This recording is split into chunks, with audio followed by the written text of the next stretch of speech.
Halo teman-teman, jumpa lagi dengan Awan di sini. Ya, hari ini kita mau bahas mengenai ada tax planning untuk masukin uang tunai yang banyak-banyak di PPS skema 1, di kebijakan 1 ya. Boleh apa tidak? Gitu. Oke. Tapi sebelum kita mulai, gua seperti biasa perlu disclaimer dahulu guys, supaya nggak salah ya, bahwa semua yang gua sampaikan di video ini adalah 100% pendapat pribadi gua. Ya, ini semua bukanlah kajian akademis, ini semua tidak dapat dibuktikan kebenarannya ya, karena ini bersifat 100% subjektif saja ya.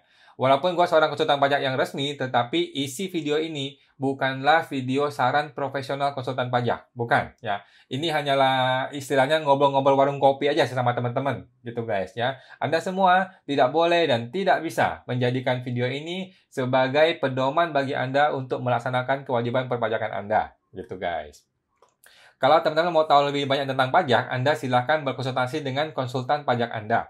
Atau Anda boleh langsung hubungi AR Anda, ya, karena AR Anda adalah orang yang sangat pintar, dibayar dengan sangat mahal oleh negara, pakai uang Anda, uang rakyat Anda, uang pajak Anda, gitu ya, supaya mereka bisa mengedukasi Anda dengan baik dan benar. Memang itu tugas mereka, gitu. Atau Anda boleh hubungi Kring Pajak 1500-200 atau Kring PPS 1500-008, gitu guys. Oke, sebelum kita ke topik utama ya, ini masih ada beberapa yang mau gue bahas. Ada masih banyak yang berdebat mengenai SPT 2021 dan SPT 2022. Masih banyak orang yang pusing nih. Karena ini nggak diedukasi dengan benar gitu. Masih banyak konsultan pajak yang salah kasih edukasi, AR apalagi, sama aja gitu. Jadi ingat bahwa SPT PPS, semua harta PPS dilapor di SPT 2022. Tidak dilapor di SPT 2021. Oke? Nah, sekarang kalau gitu, SPT 2021 adalah SPT yang salah. Betul nggak? Memang salah. Betul. Memang betul. Jadi SPT 2021 adalah SPT yang salah. Oke, itu betul gitu. Nah, jadi SPT 2021 isinya apa? Isi hartanya adalah harta 2020 ditambah dengan harta yang diperoleh dari penghasilan 2021. Paham ya guys? SPT 2021 isinya adalah harta 2020 ditambah penghasilan 2021 atau harta yang diperoleh dari penghasilan 2021. Sedangkan yang lain, semua harta yang lain yang berasal dari PPS, walaupun dia sudah berubah bentuknya, dia tetap tidak muncul di SPT 2021. Oke, semua harta PPS walaupun sudah berubah bentuk tetap dilapor di SPT 2022. Oke, ini perintah undang-undang guys. Ini perintah undang-undang, bukan gue yang ngomong ya. Perintah undang-undang. Ada di PMK 196 pasal 21 ayat B. Oke, gue bacakan ya, biar nggak salah. Betul, sorry. Di sini dikatakan bahwa terhadap tambahan harta dan utang yang diungkapkan oleh wajib pajak dalam PPS yang belum atau kurang diungkapkan, B, yang belum dilaporkan dalam SPT 2020, yang diungkapkan di PPS lah intinya ya, diperlakukan sebagai perolehan harta baru. Oke, harta baru dan perolehan hutang baru wajib pajak sesuai tanggal surat keterangan serta dilaporkan pada SPT Tahunan Pajak Penghasilan 2022. Ini perintah undang-undang guys, bukan gue yang ngomong ya. Oke, jadi masih banyak orang berdebat sama gue gitu loh. Mana sih undang-undangnya berdebat gitu? No. Semua harta PPS dilapor di SPT 2022, apapun bentuknya hari ini, walaupun sudah berubah bentuk, tetap ke SPT 2022. Mau PPS dilapor sebelum SPT maupun setelah SPT 2021, tetap dia nggak nyambung ke 21. Oke, PPS dan 2021 tidak nyambung. Oke, semua harta PPS dilaporkan ke tahun SPT 2022. Oke. Nah, sekarang di SPT 2022 apa yang kita laporkan? Jadi SPT 2022 udah nggak usah pusing dengan PPS, udah nggak usah pusing dengan SPT 2021, oke? SPT 2022 yang dilapor adalah kondisi yang sebenarnya per tanggal 31 Desember 2022. Gitu guys. Sesimpel itu kok bikin SPT itu. Jadi nggak usah pusing apa itu PPS, apa itu SPT 2021, udah nggak usah pusing. SPT 22 dilapor kondisi sebenarnya 31 Desember 2022. Gitu guys. Jadi nggak usah diatur, nggak usah disetting macam-macam seperti yang selama ini kita lakukan. Oke, nggak usah lagi. Kan ke depan kan Anda mau jadi orang jujur ya dong. Jadi udah nggak zaman kita bikin setting-settingan gitu guys. Kedepannya kita jujur, kita patuh, kita laporkan apa adanya. Gitu. Karena kenapa? Sekarang itu orang pajak udah pinter guys. memang dari dulu sudah pintar gitu, dan sekarang sudah sangat pintar dan canggih. Sekarang ini sudah dibantu dengan perangkat-perangkat digital gitu. Jadi kita udah nggak perlu berbohong, nggak bisa bohong lagi masalahnya gitu. Oke. Nah, untuk harta PPS yang nanti ini masih sama bentuknya, contohnya mobil atau rumah, yang properti gitu ya, laporkanlah sebagai mobil atau rumah di SPT 2022 sebagai tahun perolehan 2022. Paham ya guys? Jadi walaupun rumah itu di PPS itu dilapor sebagai rumah 2015, 2016, 2020 dan sebagainya, begitu masuk ke SPT 2022, rumah ini adalah rumah perolehan tahun 2022. Sesuai dengan terbitnya surat keterangan PPS Anda. Gitu guys. Paham ya guys? Tetapi kalau dia berubah bentuk, dulu mobil, sekarang berubah nih, jadi mungkin rekening atau apa gitu ya, laporkanlah dalam bentuk yang baru, dengan tahun perolehan yang sama, 2022. Bukan 2021 ya, tetap 2022. Walaupun berubah bentuknya di 2021. Gitu guys. Pokoknya semua harta PPS dilapor di SPT 2022 sebagai tahun perolehan 2022. Gitu. Itu perintah undang-undang. Oke. Mengenai harta 2015 yang non peserta TA 2015 yang kita udah bosan ya. Ada update lagi guys, ada update terbaru dari DJP, dari website DJP ya, kita akan bacakan nanti ya. Ini ada di Q&A, tanggal 27 Januari 2022 di nomor 2. Jadi ada Q&A baru di 27 Januari 2022 di nomor 2 di website DJP ya, pajak.go.id/PPS. Gua bacakan ya, biar nggak salah guys. Apabila wajib pajak sudah ikut TA, namun sebagian kolega WP, maksudnya saudaranya, temennya, ini pintar sekali bahasanya DJP ya, luar biasa. Kita respect sama DJP ya. Ada sebagian kolega atau teman atau saudara atau siapa gitu yang terlewat tidak ikut TA. Bahasanya halus sekali, luar biasa. Dan terdapat harta-harta yang diperoleh sebelum 2015 yang belum dilapor ke SPT tahunan. Apakah kolega WP tersebut boleh ikut PPS kebijakan 1? Itu pertanyaannya. Oke, sekarang ada WP sudah ikut nih, sudah bayar. Ada temannya atau kolega atau saudara atau siapapun yang lupa lapor PPS, TA, nggak ikut TA, dan juga lupa lapor harta di tahun 2015 ke SPT-nya. Apa yang terjadi? Nah, dijawab nih. Yang pertama ada 2 paragraf ya. Paragraf pertama itu seperti biasa, PPS melalui 2 kebijakan. Kebijakan 1 untuk peserta TA, kebijakan 2 untuk 2016-2020 seperti biasa. Yang berikutnya, dalam hal ini DJP memberikan kebijaksanaan. Oke, gue bacakan lagi ya. Dalam hal ini DJP memberikan kebijaksanaan kepada wajib pajak orang pribadi yang tidak memenuhi ketentuan kebijakan 1 maupun kebijakan 2. Oke, untuk tetap dapat mensukseskan pelaksanaan PPS dengan mengikuti ketentuan kebijakan 1. Dalam hal aset yang diungkap merupakan perolehan tahun sampai dengan 31 Desember 2015. Gitu guys. Sudah clear ya guys? Jadi sudah clear. Jangan sampai gua diomel-omelin lagi nih sama orang-orang nih. Jadi sudah clear. Walaupun ini menabrak undang-undang ya guys, ini menabrak jelas-jelas ini menabrak undang-undang dan menabrak PMK, tapi kita nggak usah terlalu fokus ke sana lah ya. Jadi marilah kita ikut bersama-sama DJP, ikut bersama teman-teman semua membantu mensukseskan pelaksanaan PPS ini gitu guys. Yaitu dengan cara apa? Dengan cara ikut menggunakan PPS kebijakan 1. Gitu guys. Jadi sudah clear kalau Anda tidak ikut TA 2015, punya harta 2015, Anda dipersilahkan dan diberikan kebijaksanaan untuk ikut ke kebijakan 1. Ya, walaupun ini tidak sesuai dengan undang-undang, nggak apa-apa. Oke, demi mensukseskan PPS dan untuk membayar pajak dengan baik dan benar. Gitu. Nah, gue sendiri secara pribadi ya, dari dulu sebenarnya gue mendorong Anda untuk masukin ke PPS skema 1 aja, kebijakan 1 gitu loh. Karena ini tarif yang cukup murah gitu ya. Kecuali memang Anda tidak punya budget. Dengan berbagai alasan ya, kalau nggak punya budget ya, lu silahkan masukkan ke SPT 2021, nggak usah kena pajak.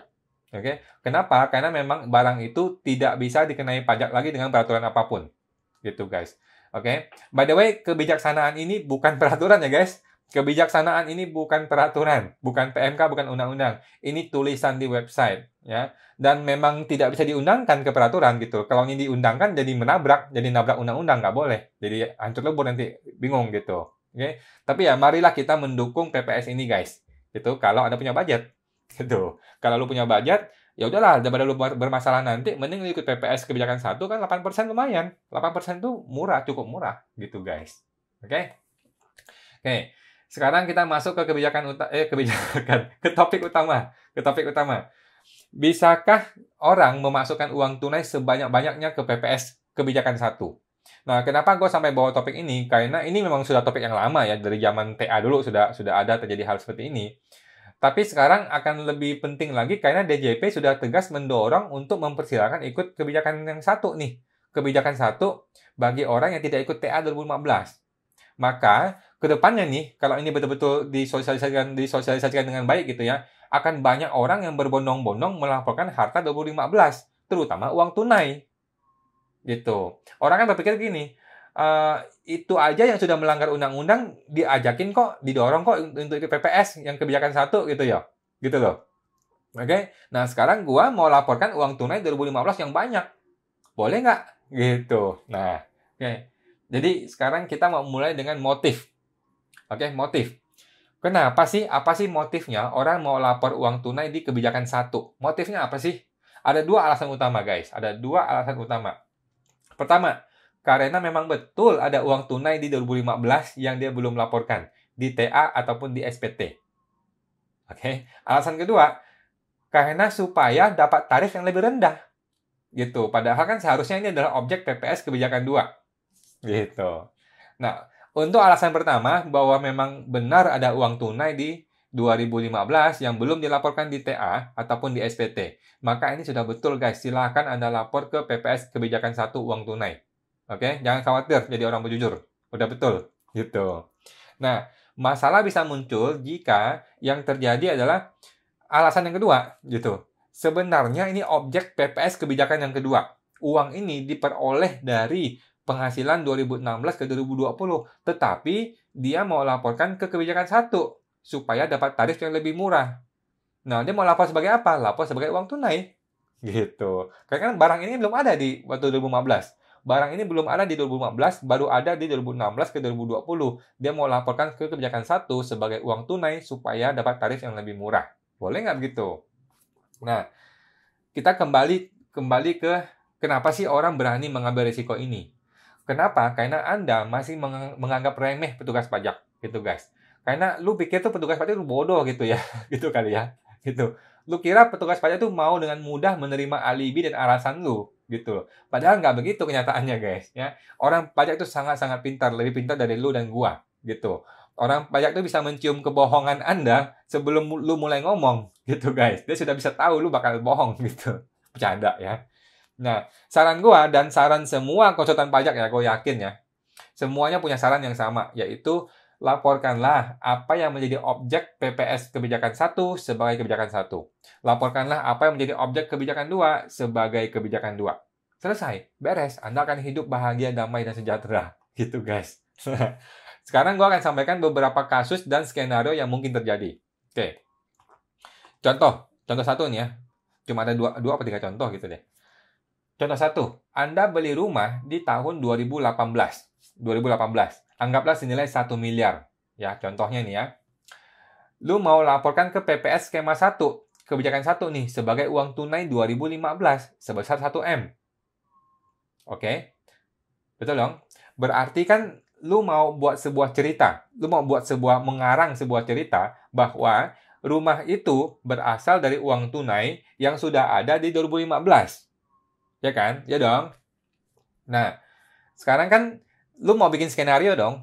Jadi, suatu hari kalau orang pajak manggil, ditemukan sebuah rumah nih tahun 2018 senilai 1 miliar. Kok belum dilapor di PPS skema 2? Kan begitu pertanyaannya orang pajak dong. Anda dengan percaya diri, lu akan jawab, oh itu sudah dilapor Pak. Mohon maaf, itu sudah dilapor di PPS yang kebijakan 1. Yaitu apa? Gue lapor sebagai uang tunai. Kenapa? Karena waktu itu bentuknya uang tunai. Di 2018, uang tunai ini gue belikan rumah 1 M. Begitu dong? Ya kan? Argumen lu kan begitu. Terus lu pikir orang pajak akan dengan mudahnya menerima argumen ini? No. Nggak semudah itu, guys. Tidak segampang itu, Ferguson. Gitu. Orang pajak akan mulai bertanya lebih lanjut. Oke, lu bilang ini uang tunai. Oke, bagaimana prosesnya uang tunai ini bisa berubah menjadi barang rumah ini? Mereka akan minta satu, bukti setoran tunai Anda. Kan lu tadi bilang uang tunai ada di rumah, gitu kan? Dia akan minta bahwa uang tunai itu betul-betul lu bawa ke bank, pakai koper, lu bawa ke bank, lu setorkan tunai ke rekening, terus lu transfer ke orang yang punya rumah. Senilai 1 miliar. Ada nggak lu bukti setoran tunainya?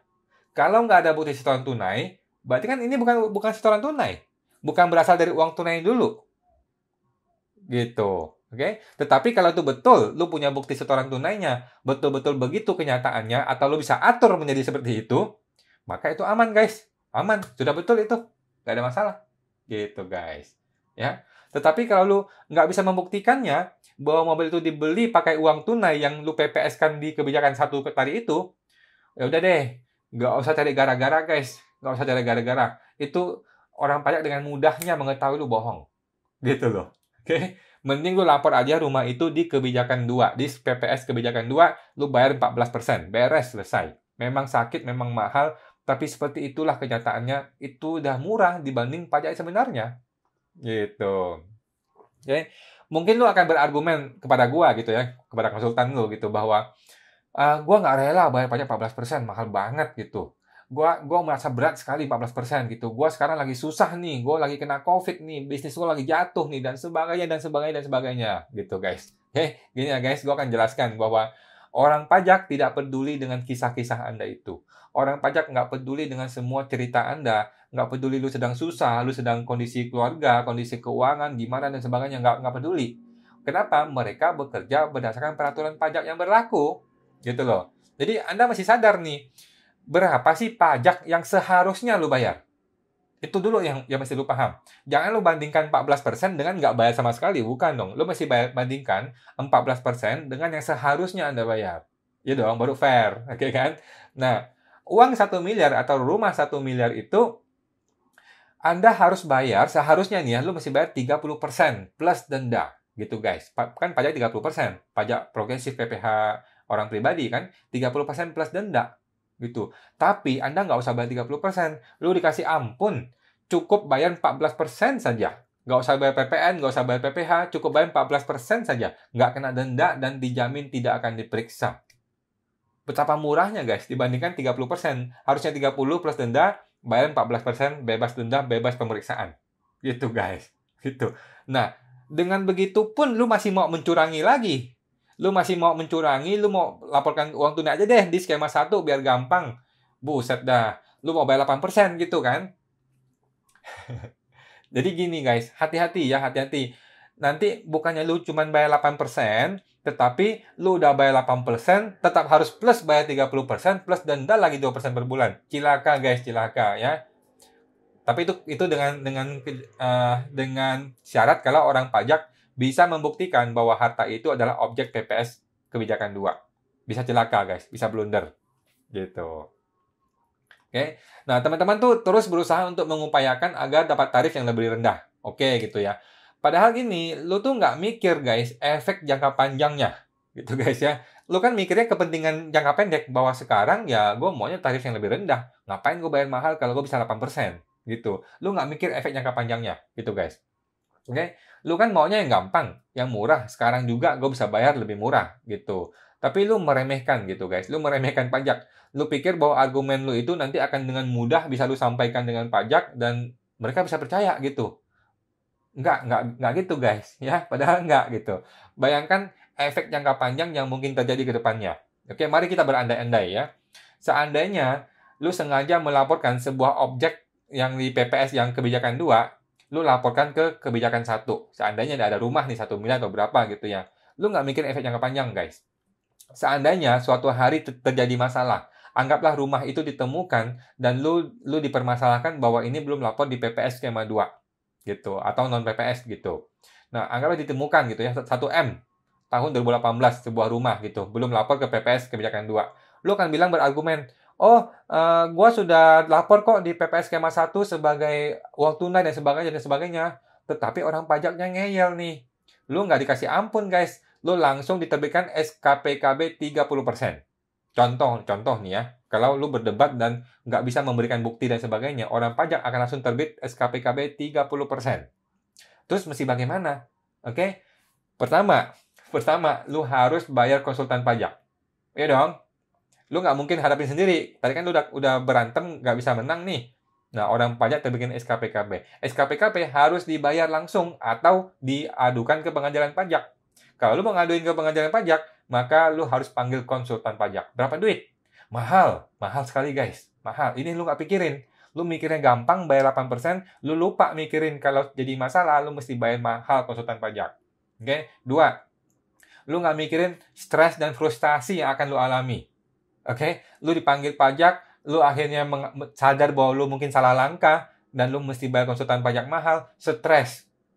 Gitu guys, lu akan mengalami stres dan frustasi. Yang ketiga, lu nggak mikirin bisnis lu gimana, keluarga lu bagaimana, kerjaan lu bagaimana, semua akan terganggu gara-gara kasus ini.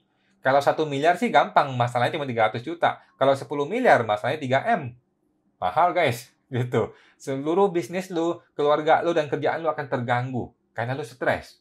Gitu guys. Yang keempat, kalau lu bisa menang dan berhasil sih beres. Bayangkan kalau lu kalah di pengadilan nanti. Lu kalah. Apa yang terjadi? Lu udah bayar 8%, lu tetap masih bayar konsultan pajak mahal, lu mengalami stres, lu tetap harus bayar 30% plus denda. Cilaka, guys. Cilaka. Oke? Nah, inilah efek jangka panjang yang harus lu pikirkan sebelum lu sekarang memutuskan. Gitu, guys. Jadi, mending lebih baik sekarang lu bayar mahal supaya tidak terjadi semua masalah-masalah ini. Gitu. Daripada lu bayar murah sekarang, tetapi potensi ini sangat berbahaya sekali di masa depan. Gitu guys. Oke. Contoh 2. Tadi contoh 1 nih ya, sekarang contoh 2. Anggaplah ada orang, lu sudah lapor sebuah tabungan dengan baik dan benar. Gitu. Tabungan itu dilapor 1M nih, sejak 2015. Lu lapor terus 1M, 1M, 1M, 1M. Karena mungkin lu nggak ngerti lapor pajak, lu nggak pakai konsultan dan sebagainya. 1M lu lapor terus sampai 2020. Oke. Padahal, di 2020, itu nggak 1M lagi. Sudah berubah menjadi 700 juta rupiah. Rekening itu ya, rekening. Kenapa? Karena lo beli mobil 300 juta di tahun 2020 itu. Jadi harusnya adalah tabungan 700 juta, ada mobil 300 juta. Harusnya begitu. Tetapi mobil ini nggak dirapor. Sedangkan tabungannya lo tetap lapor 1M. Gimana?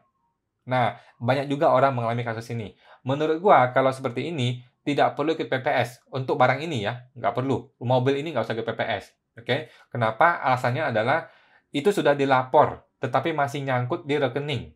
Gitu loh. Oke? Kalau lu punya budget dan lu nggak mau repot, ya mending lu akui aja dan mobil lu bayar 14%. Tetapi kalau lu nggak punya budget gitu ya, Anda boleh pakai alasan bahwa barang itu sudah dilapor di SPT gitu sebagai rekening. Cuman rekeningnya itu berkurang 300 juta nggak tercatat gitu. Anda boleh sampaikan kepada orang pajak, kasih dia buktinya. Gitu. Ini bukan sudah dilapor, bukannya belum lapor loh, gue sudah lapor di SPT. Tetapi karena gue tidak paham, maka laporan gue masih 1M. Seharusnya mobil itu sudah ada di sini. Dan lu bisa buktikan, lu kasih kok buktikan di rekening itu keluar uang 300 juta itu untuk beli mobil. Bisa dibuktikan seperti itu guys. Gitu. Oke. Contoh ketiga, lu punya emas atau uang falas, dolar, piutang, barang dagang, barang antik, dan lain-lain sebagainya, yang sifatnya itu nggak jelas, tidak ada di sistem perbankan, tidak terlacak oleh pajak, dan sulit dibuktikan kebenarannya, dan sebagainya gitu ya. Nah, menurut gua, ini boleh aja lu laporkan sebagai uang tunai, bebas saja, gitu ya. Lu boleh laporkan uang tunai, dan lu laporkan sesuai dengan market value hari ini. Itu guys ya, contohnya ada emas 2020 lu belinya, 2012 gitu. Sekarang 2020, lu boleh laporkan uang tunai dengan harga hari ini. Gitu. Bukan yang dahulu. Kenapa? Supaya nanti ketika lu betul-betul jual barang ini, tuh tidak ada pajak atas profitnya lagi. Gitu guys. Lu jadi nggak usah pusing lagi. Gitu. Silakan lu mau lapor ke K1 boleh, K2 boleh, bebas saja. Ini pendapat pribadi ya guys, pendapat pribadi. Kenapa? Karena ini bebas. Lu nggak bisa membuktikan ini kebijakan berapa, jadi boleh lu buang ke kebijakan 1. Silakan aja. Oke, pendapat pribadi ya guys, bukan saran profesional. Gitu. Contoh 4 ya. Contoh keempat nih. Anda usaha atau dagang di 2018. Terus lu menghasilkan uang 1M. Nah, 1M ini lu belikan emas. Bukan rumah, bukan rekening, bukan deposito ya, emas. Nah, emas ini menurut gua kembali ya, ini boleh lu laporkan sebagai uang tunai di kebijakan satu. Silakan saja. Kenapa? Karena nggak bisa dibuktikan. Gitu guys. Emas tuh nggak bisa dibuktikan. Silakan lu lapor ke kebijakan satu. Ini melanggar nih. Harusnya kebijakan 2, karena ini perolehan 2016-2020, tetapi nggak bisa dibuktikan dan sudah bercampur aduk, ya daripada lu ribet, lu laporkan sebagai uang tunai, ini masih bisa lu taruh di kebijakan satu. Gitu. Oke. Jadi kesimpulan seperti ini guys. Kesimpulannya adalah uang tunai yang memang ada di 2015, betul-betul ada nih ya, dan Anda belum lapor, boleh lu laporkan ke kebijakan satu. Jangan takut jadi orang jujur. Jadi orang jujur itu paling benar dah, paling bagus gitu guys. Kemudian, barang yang tidak tercatat di sistem bank seperti emas, dolar, piutang, barang dagang, dan lain-lain yang diperoleh di tahun 2016 ke 2020 atau tahun berapapun lah ya, juga bisa Anda laporkan ke kebijakan satu sebagai uang tunai. Kenapa? Karena tidak terlacak di sistem perbankan. Gitu guys. Tapi ini bukan saran gue ya. Ini cuman ngobrol-ngobrol warung kopi aja. Ini hal yang mungkin terjadi, akan terjadi, dan ini nggak bisa dicegah oleh PPS. Gitu guys. Gue cuma kasih tahu doang. Tapi alangkah baiknya kalau lo mau lapor sesuai dengan proporsi yang benar. Kebijakan 2 ke kebijakan 2, kebijakan 1 ke kebijakan 1. Itu udah paling benar. Gitu. Cuman pilihannya ada kembali ke Anda. Karena itu kalau uang tunai sama sekali nggak bisa terlacak oleh sistem. Oke, terus. Barang yang tercatat di sistem. Nah, ada di dalam sistem ya, seperti motor, mobil, properti, rumah, tanah, rekening, deposito, dan lain-lain. Sudah ada di sistem digital perbankan yang dihasilkan 2016 sampai 2020 harus masuk ke kebijakan 2. Jangan cari gara-gara guys. Ini lu alihkan ke skema 1, tapi lu nggak bisa buktikan hubungannya, hancur nanti. Malah jadi masalah, jadi blunder. Gitu guys ya. Kalau lu jelas-jelas penghasilan dari 2016 ke 2020 dan tercatat di sistem, jadi properti, jadi rekening, jadi deposito, harus lapor kebijakan 2. Karena ini jelas-jelas kebijakan 2. Lu akan bermasalah kalau lu buang ke uang tunai di kebijakan 1. Nanti akan jadi masalah. Mending gak usah cari gara-gara guys. Gitu. Terus, barang yang tercatat di sistem, seperti properti, rekening, deposito, yang dihasilkan dari uang tunai ya, yang memang ada di 2015, dan Anda bisa buktikan, nah itu boleh lu lapor ke skema 1. Sesuai kondisi sebenarnya di 2015. Tapi, kalau itu berasal bukan dari uang tunai, dari rekening atau deposito di 2015, maka laporkanlah rekening atau deposito itu di skema 1. Bukan uang tunai. Gitu guys. Kondisi sebenarnya pada Desember 2015.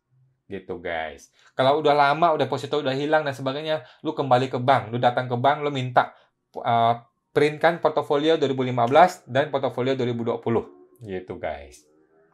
Oke, itu aja sih guys. Intinya sekarang PPS adalah kesempatan terbaik nih. Terbaik dan terakhir menurut gua ya. Bagi Anda semua, bagi kita semua untuk jadi orang jujur dan patuh. Gitu aja guys. Gua nggak capek-capek ngomong ini ya. Laporkanlah semua harta lu. Apa ada yang lu laporkan semua. Bereskan semua. Lapor semua ya. Lu udah dikasih diskon yang sangat-sangat besar. Harusnya 30% dikasih 14% atau 8% atau 6% gitu ya. Kalau objek PPS skema 1, laporkanlah di kebijakan 1.